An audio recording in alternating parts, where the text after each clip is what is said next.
ओम शांति मंगेश भाई। ओम शांति ईश्वर भाई जी। मंगेश भाई, आज अप्रैल मास की 2 तारीख तो 2/4/2026 और आज विशेष सोन्नति के लिए ज्ञान चर्चा में बाबा ने खास दुकानदारी कही है आज।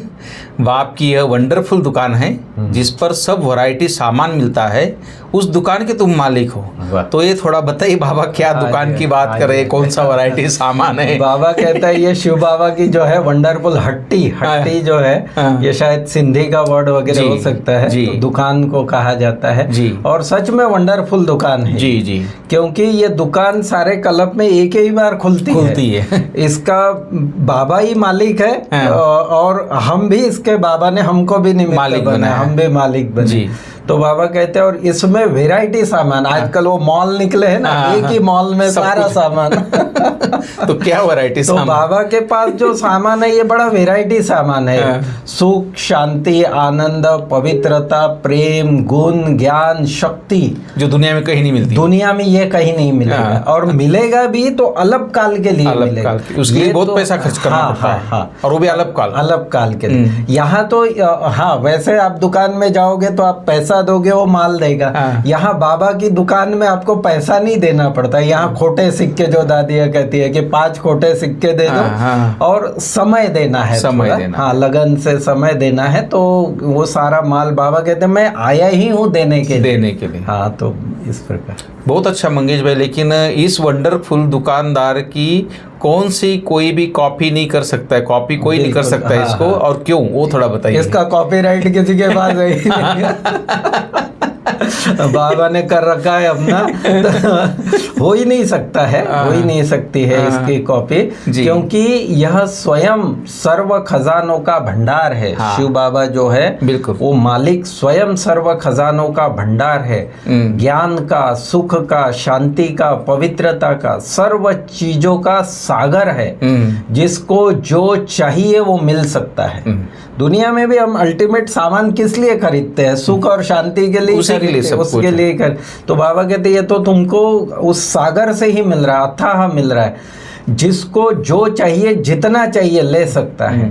निवृत्ति मार्ग वालों के पास यह सामान मिल नहीं सकता। जो दुनिया वाले हैं उनके पास ये सामान किसी के पास नहीं होता है। दुनिया में तो लोग बोलते हैं भाई पूरा जीवन लोग धन कमाते, मेहनत करते कि सुख से रहे। हाँ जी, हाँ जी। फिर वो जब सारा धन इकट्ठा करके अच्छा मकान बना लेता है, कुछ अच्छा, बाद में फिर बीमार हो जाता है फिर बाद में वो सारा धन बीमारी में चला जाता है, दुख में ही चला जाता है। तो और बाबा तो हमको धन भी नहीं लेता है, एक 5 फुटी कौड़ी लेके हमको इतना वर्ष सुख का वर्ष का मालिक देता है कि जन्म के लिए सुखी बनाता है। इसीलिए तो वंडरफुल अलाउ, कल ही बोला था भगवान की गारंटी। कितनी बड़ी बात है, बिल्कुल भगवान गारंटी करता है।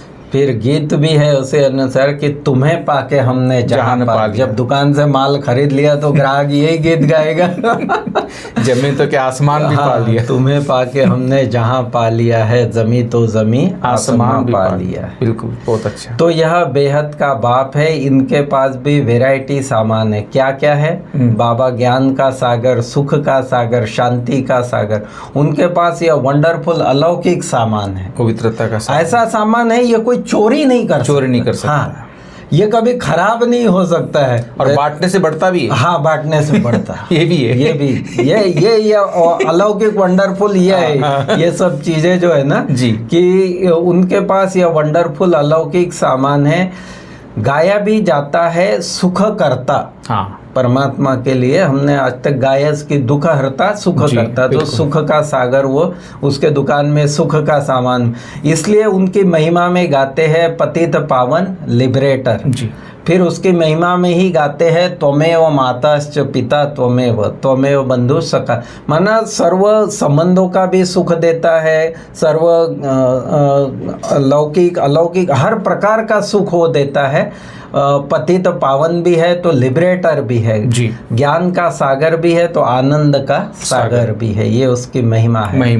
उनके पास लेने के लिए तो जा नहीं सकते हैं।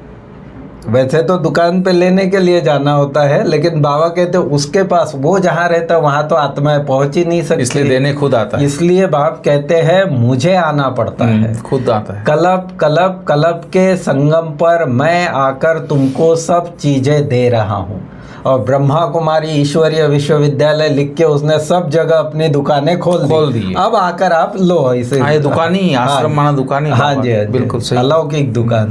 पर मंगेश भाई, जिसके भाग्य में कोटों में कोई आत्मा इसको पहचानती है, प्राप्त करती है, वही इसलिए भारत की जो लोक संख्या सतयुग में थी वो 33 करोड़ इसीलिए थी। हाँ जी, कि आज 800 करोड़ में से 33 करोड़ लोग ही उस सिलेक्ट होते हैं। जैसे कोई बहुत बड़ी टफ परीक्षा होती है ना, तो उसमें हजारों लोग जाते हैं लेकिन सिलेक्ट थोड़े ही होते हैं। तो ये है परमात्मा का ज्ञान, बहुत कुछ भगवान देने आए हैं, लेकिन कोटों में कोई आत्मा इसको पहचानती है। जी, तुम विचार करो कि स्वर्ग में कितना अकिचार धन माल था। कल ही हम सोच रहे थे ईश्वर भाई जी, वहाँ कॉटेज के सामने ही ना, दादी कॉटेज के सामने ही तपस्या धाम के वहाँ एक फूलों का पेड़ है जिसमें इसी 15 दिन 1 महीने में इतना वंडरफुल है वो फूल। उसकी जो मतलब पैटर्न है, जो बनावट, उसकी खुशबू, अंदर का जो एक एक पेटल ऐसे, तो मतलब ऐसे लगता है कि कलियुग के अंत के भी अंत में प्रकृति इतना वंडरफुल चीजें हैं, इतने कलर भरती, इतनी सुगंध भरती है। वो आप देखना उसको, बड़ा सुंदर।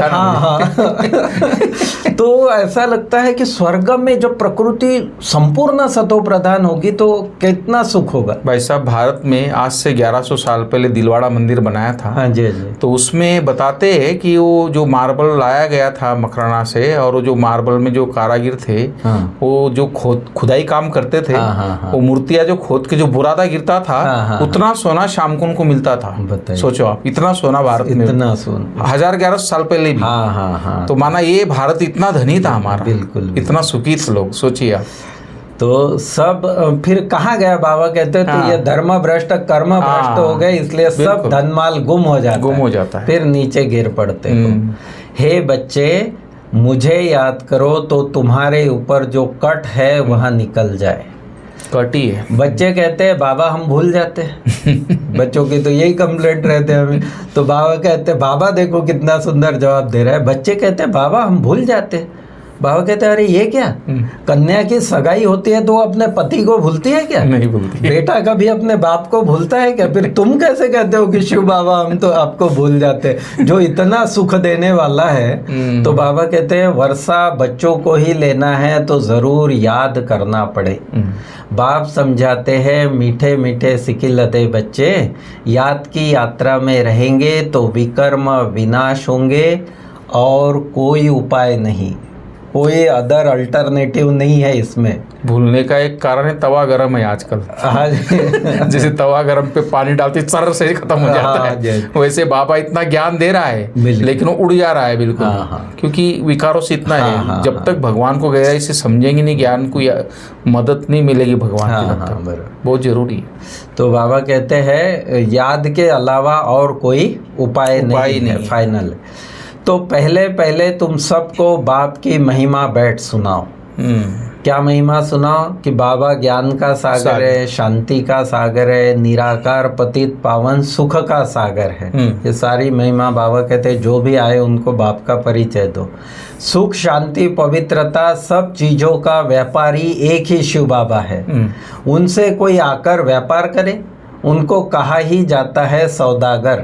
परमात्मा के लिए रत्नागर सौदागर, ये भी महिमा उसकी गाई जाती है। तो बाबा कहते हैं उनसे आकर कोई सौदा करे। पवित्रता सुख शांति संपत्ति सब कुछ उनके पास है, अप्राप्त नहीं कोई वस्तु। स्वर्ग का तुम राज्य पाते हो, बाप तो देने आए हैं। आगे की लाइन देखिए, बाप तो देने आए हैं, लेने वाले लेते लेते थक जाते। सही बात। इतना वो सागर है कि आपको पूरा खुले दिल, लेकिन बाबा कहते हैं लेने वाले लेते लेते थक जाते हैं। मैं आता ही हूँ देने के लिए। और तुम ठंडे पड़ जाते। सही है। बाबा कहते हैं तुम पुरुषार्थ नहीं करते हो, तुम ठंडे पड़ जाते हो लेने में। कहते हैं बाबा माया के तूफान आते हैं। बाबा कहते हैं हाँ पद भी तो बहुत ऊंचा है, इतना मिल रहा है तो उसके कंपैरिजन में तुमने थोड़ी मेहनत की तो माया के तूफान तो आएंगे ही आएंगे। स्वर्ग के मालिक बनते हो यह कम बात है क्या? तो मेहनत तो करनी है, श्रीमत पर चलते रहो, वखर जो मिलता है वह फिर औरों को भी देना पड़े, दान करना पड़े। बाबा की सुख शांति पवित्रता जो अक्षर मिला है औरों को भी देना है। वो बाबा कहते हैं औरों को भी बांटो, और लेने के लिए थोड़ी मेहनत तो तुमको करनी पड़े, ठंडे मत हो जाओ, थक मत जाओ। फिर आगे बाबा कहता है तुम गाते थे भक्ति में, याद दिला रहा है बाबा कि आप जब आएंगे तो और संग तोड़ एक संग जोड़ेंगे। ये भक्ति में कि गिरधर के साथ श्री कृष्ण जी को परमात्मा के रूप में मान के कि कहते हैं कि हे गिरधर गोपाल, एक तुम ही हो, तुम्हारे सिवा हमारा कोई नहीं है। तो बाबा कहते हो तुमने वादा किया था कि और संग तोड़ एक संग जोड़ेंगे, तुम पर ही बलिहार जाएंगे, तेरे सिवाय और कोई को याद नहीं करेंगे।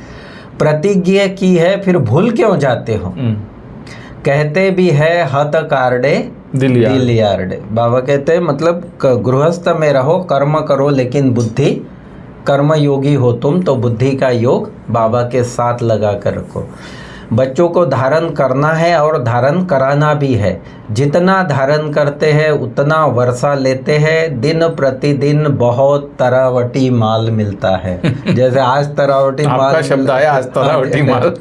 हाँ, तो यही बाबा, दुकान ही इतनी बड़ी है, दुकान माल इतना जबरदस्त है, तो तरावटी माल है।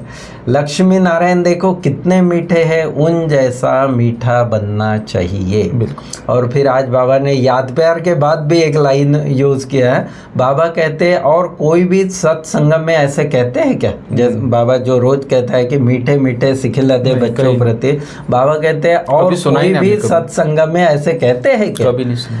यह हमारी बिल्कुल ही नई भाषा है जिसको स्पिरिचुअल नॉलेज कहा जाता है। अलौकिक भाषा है, स्पिरिचुअल भाषा है। इस प्रकार बहुत अच्छा मंगेश भाई, बाबा की तो स्पिरिचुअल ही भाषा है, नया ज्ञान है, नई बातें हैं, सब कुछ नया है, क्योंकि नई दुनिया के लिए है। हाँ जी, नई दुनिया स्थापन हो रही है, इसलिए बाबा हमें अपना वादा याद करा रहा है, प्रतिज्ञा याद करा रहा है कि बच्चे तुमने जो प्रतिज्ञा की थी, भक्ति मार्ग में पुकारते थे, आप आओ तुम वारी जाएंगे, बलिहारी जाएंगे, तो बाबा हमको आज याद दिला रहा है। तो बाबा बोलता है कि सुख शांति जो तुमको मिले बाप के द्वारा, तो औरों को भी देना है, तुमको सबको देना है, और विकारों का तो खास दान देना है, और पवित्र जरूर बनना है। और बाबा बोलता है कि अविनाशी धन का दान करना है, देवताओं जैसा मीठा भी बनना है, जो बाप से प्रतिज्ञा की है उसे याद रख, और बाप की याद में रहकर विकर्म विनाश करने हैं। तो ये मुख्य बातें आज थी मंगेश भाई। तो आज वरदान है मंगेश भाई की निमित्तपन की स्मृति द्वारा अपने हर संकल्प पर अटेंशन रखने वाले निवारण स्वरूप हो। वो थोड़ा संकल्प के अटेंशन, क्योंकि मेन संकल्प शक्ति है सब कुछ। बिल्कुल। तो ये संकल्प शक्ति बहुत इंपॉर्टेंट, और आज का वरदान जो है बहुत इंपॉर्टेंट है। तो मैं समझता हूँ इसको अगर गहराई से मनन चिंतन करके करेंगे, और आज तो मैं समझता हूँ आज जो बाबा ने बोला है ना, बाबा की जो महिमा का जो सर्व गुणों का एक कैलेंडर ज्योति बिंदु का, मैं तो सोचता इसको सामने आज बैठ जाना चाहिए सभी को, और बाबा की सब महिमा के एक बार 2 बार 10 बार पढ़ के तो बाबा की महिमा में खो जाना चाहिए। तो बहुत अच्छा आज पुरुषार्थ है, कर सकते। तो निमित्तपन, ये जो निमित्त है बाबा, निमित्त, यहाँ जो निमित्त शब्द को यूज बाबा कर रहा है वो जिम्मेवार, कि मैं इस कार्य के लिए जिम्मेवार हूँ। तो निमित्त बनी हुई आत्माओं पर सभी की नजर होती है। हाँ बिल्कुल। कोई भी किसी कार्य के लिए कोई फंक्शन भी बड़ा अरेंज करता है तो वहाँ का जो अरेंजमेंट वाला है उस पर सबकी नजर रहती है। तो जो निमित्त बनी हुई आत्माओं पर सभी की नजर होती है, इसलिए निमित्त बनने वालों को विशेष अपने हर संकल्प पर अटेंशन रखना पड़े। क्यों? मैं जिम्मेवार हूँ। अगर निमित्त बने हुए बच्चे कोई भी कारण सुनाते हैं तो उनको फॉलो करने वाले भी अनेक कारण सुना देते हैं। बिल्कुल। दादियाँ कितना अटेंशन देते थे, अगर मैं थोड़ा भी कुछ कहूँगी कि ये कारण हुआ या अमृत वेला इस कारण, तो और पीछे वाले तो और फिर उनको तो जैसे चांस मिल जाता है। अगर निमित्त बनने वालों में कोई कमी है तो वह छिप नहीं सकती, इसलिए विशेष अपने संकल्प, वाणी और कर्म पर अटेंशन दे, निवारण स्वरूप बनो। निमित्त माना जो जवाबदार है उसकी बहुत बड़ी जिम्मेवारी हो जाती है। और स्लोगन है, ज्ञानी तो आत्मा वह है जिसमें अपने गुण व विशेषताओं का भी अभिमान न हो। सच्चा ज्ञानी उसी को कहा जाएगा। और उसी से संबंधित जो हमारा व्यक्त इशारा चल रहा है कि महान बनने के लिए मधुरता और नम्रता का गुण धारण करो। मधुरता का गुण जीवन में तब आएगा जब अपनी व दूसरे की बीती बातों को न देख अंदर के संस्कारों को सरल और नम्रचित्त बनाएंगे। अपनी और औरों की, किसी की भी बीती माना बीती, तो उसके लिए बाबा कहते हैं सरल चित्त और नम्र चित्त बनो। सरल चित्त आत्मा का गुण है ही मधुरता। उनके नयनों से मधुरता, मुख से मधुरता और चलन से मधुरता प्रत्यक्ष रूप में देखने में आती है। बिल्कुल। ओम शांति। ओम शांति। Thank you Mangesh.